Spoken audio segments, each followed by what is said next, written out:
안녕하세요. 한동대학교 국제법센터 소장으로 있는 원재춘입니다. 오늘 특별히 세계인권 선언 70주년 정말 귀한 날에 이런 자리를 만들어주신 북한전위원회 전배드로 역사님, 또 이한별 소장님, 또 자카 코리아 감사드립니다. 먼저 우리 그렉 스칼리트 우리 상호총장님은 이제 한국말도 잘하시고 더 중요한 거는 지금 속해 있는 북한인권위원회가 이제 정말 초기에 우리가 벌써 한 2000년대 초반인데 그 당시에는 이제 한국에서는 정치범죄 연수에 대해서 이제 알려지기 시작했는데 국제사회에서는 아직 정식으로 이렇게 알려지지 않았습니다. 근데 이제 우리 속해 계신 북한인권위원회에서 그 보고서를 국제사회에 이제 영어로 이렇게 만들어서 데이비드 헉 그 당시에 이제 선생님이 하셔갖고 이게 국제사회에 알려지게 됐고 또 그게 계기가 돼서 유엔에서 유엔인권이사회에서 2003년인가요? 3년서부터 북한인권 결의안이라고 이제 당시에는 UN Human Rights Commission이었죠. 그런 결의안이 이제 통과가 되면서 북한인권 이런 의제가 국제사회 의제가 됐는데 바로 그때 이제 그 자료는 그 북한인권위원회 우리 그렉 사무총장에 계신 그 자료가 쓰여졌고 또 실제로 이제 현장에서 누군가는 결의안이 그냥 통과가 되는 게 아니니까 설명도 해야 되고 또 설득을 해야 되잖아요. 당시에 있는 외교관에. 그때 이제 사실은 우리 그 벤 로저스가 계신 그 CSW, 그 Christian Solidarity Worldwide에 속해 계셨던 I think it was Elizabeth Bath.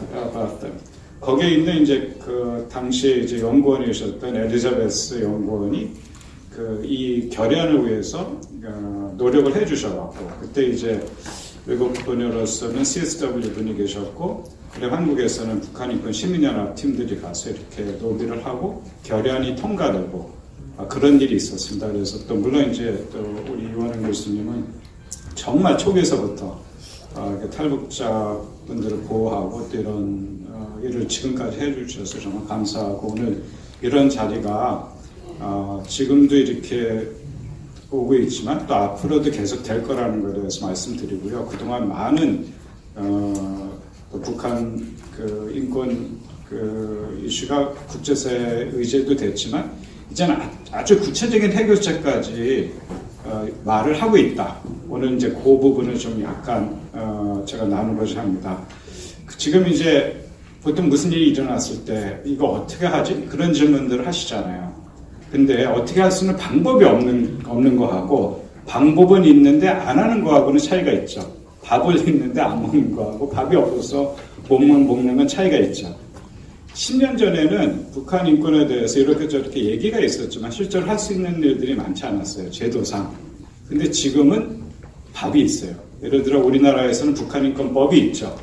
그래서 사실은 우리 정부에서 북한 인권 대사도 지금 임명을 해야 되고 북한 인권을 증진해야 되는 계획도 해야 되고 북한 인권 재단이라는 재단도 만들어서 운영을 해야 됩니다.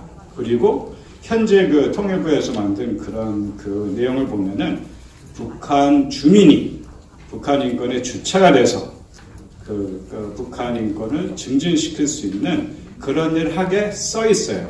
그러나 그게 이행이 현재 안 되고 있는 거죠. 무슨 아시겠죠?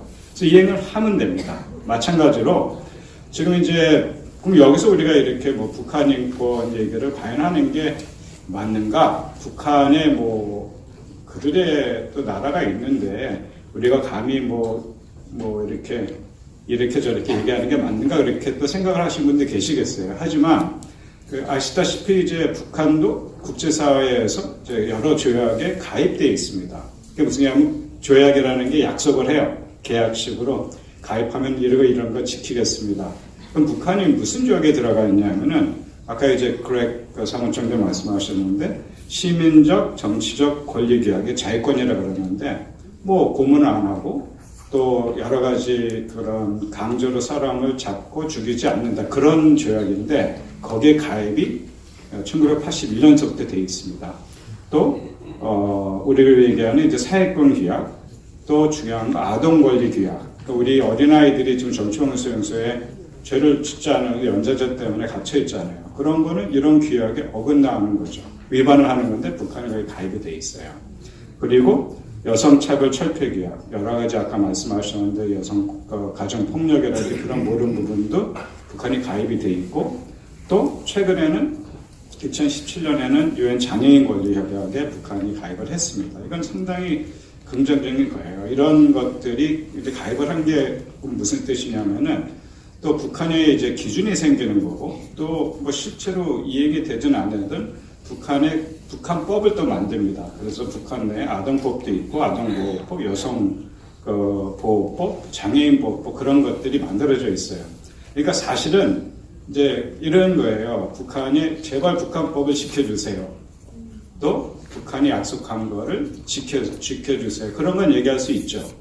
예, 그런 면에서 이런 법들이 상당히 중요하다고 봅니다.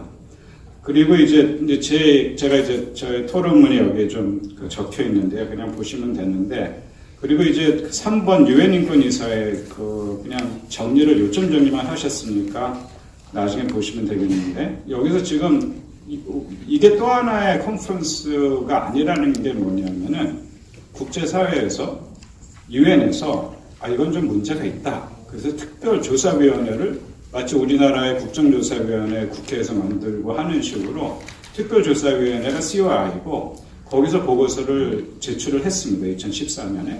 그리고 그 보고서에서 뭐라고 했냐면은 북한에 일어나는 것은 조직적이고 광범위하고 그 인권 침해 사례다. 그래서 그냥 보통 정도의 그냥 범죄가 아니라 반인도적 범죄다. 이게 소위 말하는 영어로 말하면 이제 crime against humanity라고 그러는데, 이것은 무슨냐면 과거에 이제 나치 그런 전범이라든지 그런 엄청난 국가 차원에서 인권 유린이 일어났다는 것을 얘기를 하고 있습니다.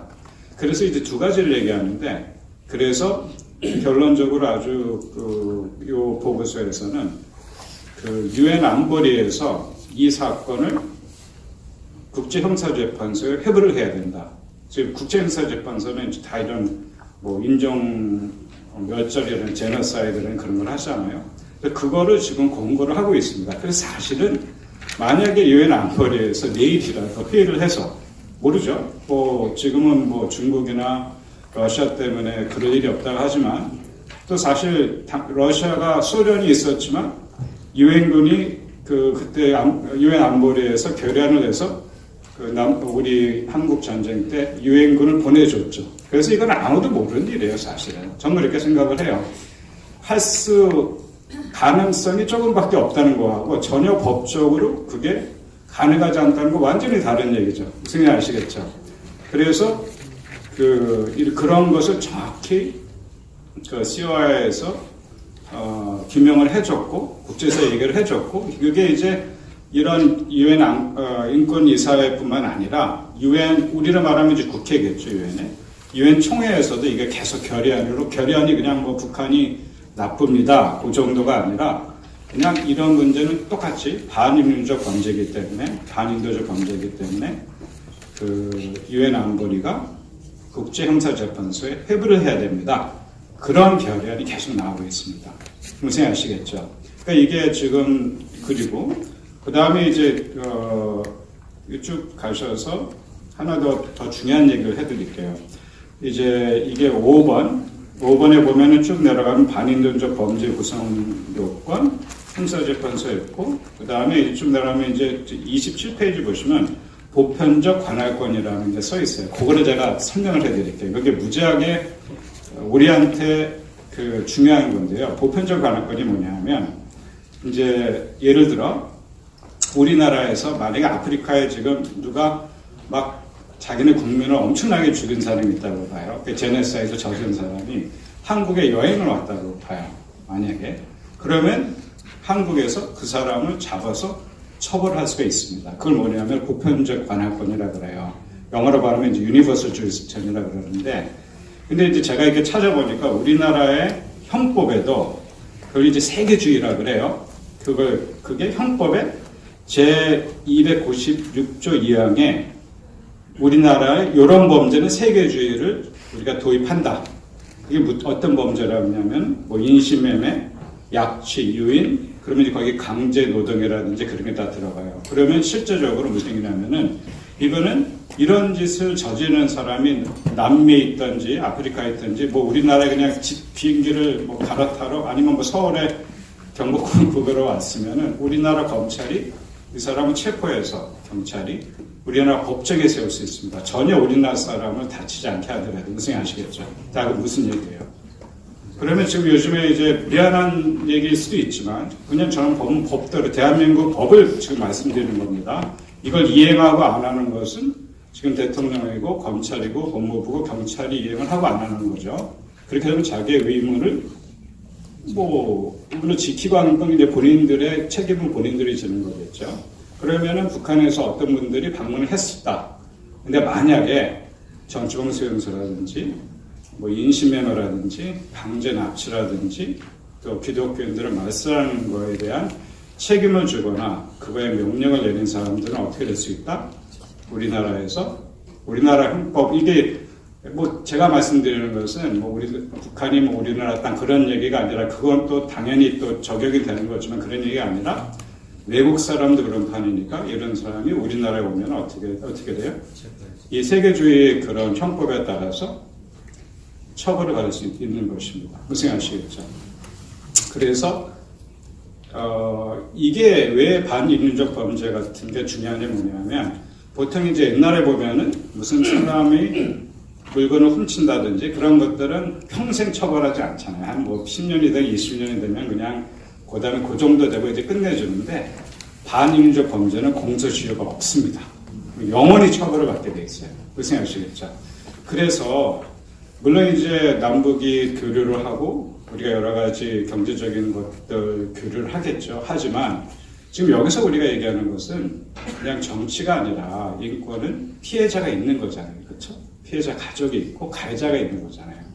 그러면 제가 아무리 잊어버리세요. 그냥 넘어가고 앞으로 가면 되는 거죠. 그건 이제 제가 할 수 있는 얘기겠죠. 부담 없이 제가 그런 피해를 안 입었다는 거예요. 하지만 피해자 입장에서는 자기가 아버지가 어머니가 또는 자기 형제가 자기가 그 기억도 하고 그런 피해가 계속 있는 거잖아요. 그렇죠? 마치 우리나라에서 여러 가지 사건이 있었는데 그것 때문에 사실 우리가 탄핵을 하고도 한 거 아니에요? 그거에 대해서 마찬가지로 이런 것들이 절대로 없어지지 않을 겁니다. 통일이 되고 그 후라도 무슨 아시겠죠? 그럼 우리나라 국법이 그렇고 또 전 세계적인 국제법이 그렇습니다. 그래서 오늘 이렇게 말씀드리는 것은 우리나라 법이 있고 아까 말씀드렸죠? 형법 296조 2항에 세계주의를 해서 보편적 관할권, 형사 관할권을 우리가 그거를 대한민국에서 할 수가 있고 두 번째는 이런 어떤 범죄, 반인륜적 범죄라든지 반인도적 범죄, 제노사이드 이런 범죄가 들어가는데 그건 유엔에서 독립기구에서 북한이 이런 범죄를 저질렀다고 얘기를 했고 그리고 이런 상황들이 결국은 집행이 될 거다. 무슨 아시겠죠? 어떤 상황이 되든 지금 5년이 되든 10년이 되든 우리가 정신대 문제라든지 그런 거 말씀하시잖아요. 그거는 집행이 될 수밖에 없는 겁니다. 아무리 그게 뭐 투표해서 안 하고 그렇게 될 수가 없는 거죠. 마지막으로 물론 오늘 이제 물론 이제 그게 뭐 한국에서 재판을 하던 헤이그에서 정말 국제형사재판소를 하던 그건 어떻게 될지 모르겠죠. 하지만 뭐 그냥 상식적으로 봤을 때 절대로 우리나라 속담에도 절대로 악이 하늘을 이길 수가 없습니다. 악이 하늘까지 미치면 하늘이 움직이게 돼 있어요. 그건 우리나라의 꼭 그런 일반적인 원칙이라고 생각을 합니다. 오늘 세계 인권 선언 행사에서 오늘 이제 신문을 쭉 보고 왔는데 우리나라 대통령께서 우리나라가 혐오와 차별이 없는 나라 그리고 사람이 존중받는 나라가 돼야 된다 그렇게 될 것이다 말씀을 하셨어요. 저는 우리나라와 북한이 혐오와 차별이 없고 인권이 없고 종교라든지 그런 것 때문에 죽임을 당하지 않고 사람이 존중되는 나라가 될 것이라고 기대를 하면서 토론을 마치겠습니다.